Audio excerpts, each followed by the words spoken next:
Welcome back to News Talk. Coming up for you later in the hour, how will D.C. formally honor the late Marion Barry? Hard to believe it's been a year since he passed. We'll talk with Cora Masters Barry and with R. Sam Ford. Right now, though, let's get back to our conversation with D.C. Attorney General Karl Racine. Some groups have urged a probe of the now disbanded super PAC that allies of Mayor Bowser created. The arrangement was then criticized, and the allies pulled the plug on it, and she said, I'm glad they did that. This thing was becoming a distraction.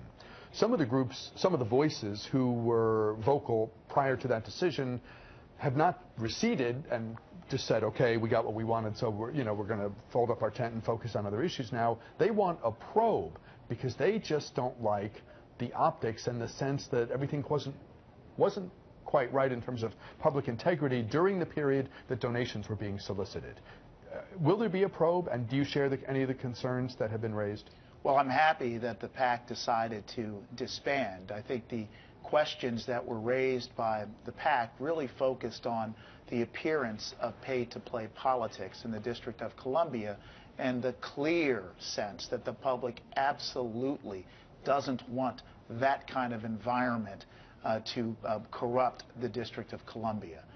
So that's point number one. The most important part of this discussion is that now the D.C. City Council has an opportunity to once again consider and pass very strong campaign finance laws. And I can tell you that I've had conversations with a number of council members who are thinking about really, I think, pro-integrity legislation that would seek to make it far more difficult for contractors who seek to do business within the District of Columbia to also contribute to political campaigns. What would the hallmarks of that be? What would legislation of that type have to include to be of value? Sure. So there's a range of potential legislation. One potential means of legislating pay-to-play would be to simply preclude contractors who have business before the District of Columbia from doing business with the District of Columbia if they've contributed to political campaigns. Many states and other jurisdictions have such laws, and they have these laws to eliminate any appearance of pay-to-play politics. So that's certainly one potential. Other potential restrictions that are being discussed include restrictions that would preclude corporations and indeed unions from contributing to individual political campaigns. Is there anything to the notion, I mean, if I'm the mayor or someone in a position like this, I might say, you elected me because I'm honest, and you elected me because I have an agenda that you feel is the right agenda for the city going forward. So if I'm honest, then I'm not going to be influenced by contributions, number one. And if I'm pursuing the right agenda, then I need allies on the council to make things happen. I can't do it all by myself. So this is the major leagues. This is what governors do. Why elect me and then hold me back in terms of being able to press as much of my agenda as far as I can get it? Sure, and to be sure, those are perfectly appropriate and legal arguments, and other elected officials have made them. What was problematic here, and what I would suggest is problematic anywhere, is when you have the opportunity to raise unlimited funds from individuals and companies who are seeking to do business in the District of Columbia. I think that appearance of impropriety is what caused the public furor over the Fresh PAC, and that's why it was a good decision to disband that PAC. Did anything happen during Fresh PAC's brief life that for you would trigger the need for further investigation going forward? Well, I'm not aware of any facts that would necessitate an investigation.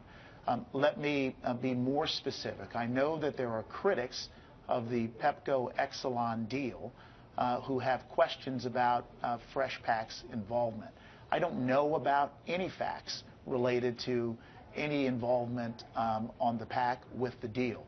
I can tell you, as a key participant in the negotiations on the deal, along with the mayor's deal, the focus was on what's best for ratepayers and what's best for D.C. residents. That's why the Office of Attorney General and the People's Council joined with the mayor's team and worked hard to get what I believe is a sound deal for the city. You are raising funds, we read, to pay off the debt accumulated with your last campaign. I guess you sort of loaned your campaign money. Now you're hoping to fundraise to repay yourself.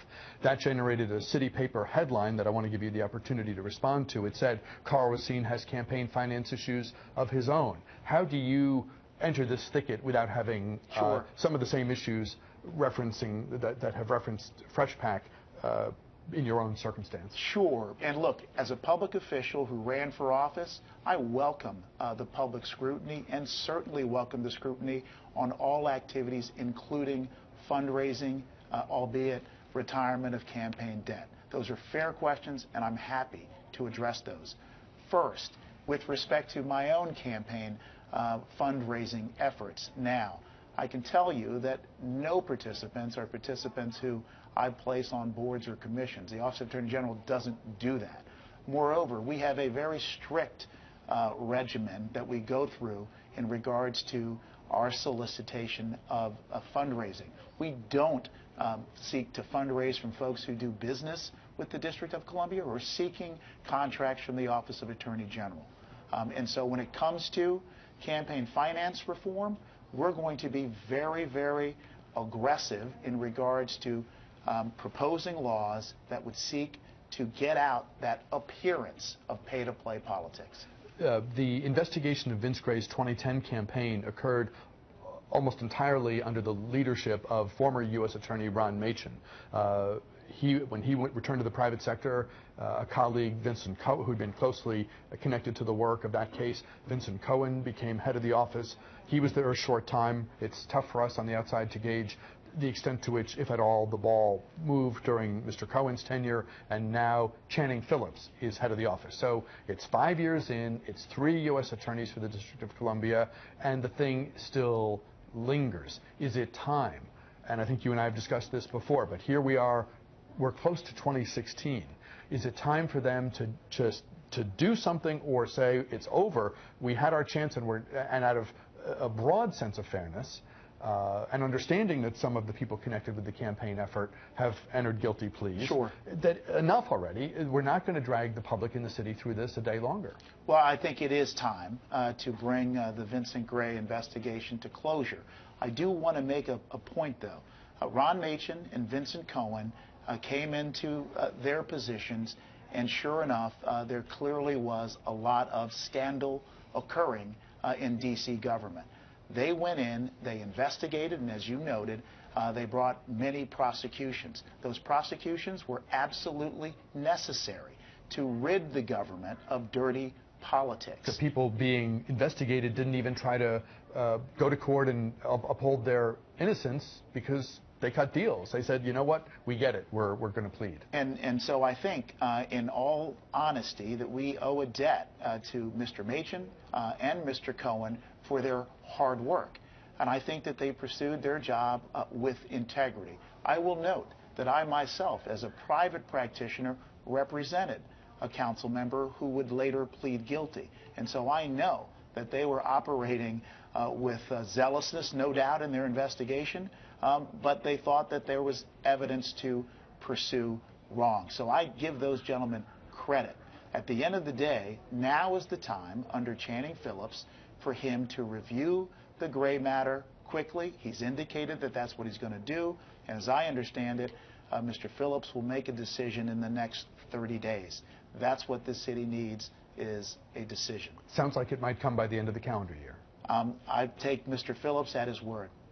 A lot of people are going to be whipping out their plastic between now and the end of the year, and you've urged the credit card companies to get with it in terms of this technology that consumers in Europe, I think it's fair to say, have become quite familiar with, and we're starting to see, for you though, sooner is better from a consumer financial safety perspective. There's no doubt about that, and what you're talking about is the chip and pin technology. What the chip and pin technology does, and you noted really well that this chip and pin technology has existed in Europe for years.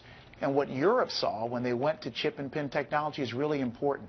they saw a dramatic decrease in the theft of personal identification information. You see that PIN part of the chip and PIN transaction adds another layer of security, because not only do we swipe the card, but we put in our secret PIN. To the extent that that information is stolen, it's only limited to a single transaction. Whereas without chip and PIN, when the information on your computer is taken, they can use that information to charge all kinds of charges, including trips and other merchandise on your credit card. The sooner we bring the best technology there is to the marketplace, the better it's going to be for everybody. There simply is no reason for the United States of America to not be at the top when it comes to credit card security. And we think chip and PIN technology will help us get there. That's a great point. D.C. Attorney General Carl Racine, he's with us on a regular basis. We'll try to squeeze you in between now and the end of the year if your calendar permits. Absolutely, Bruce. Always good having you here. Enjoy Turkey Day. Thanks, you as well. When we return, the life and legacy of Marion Barry.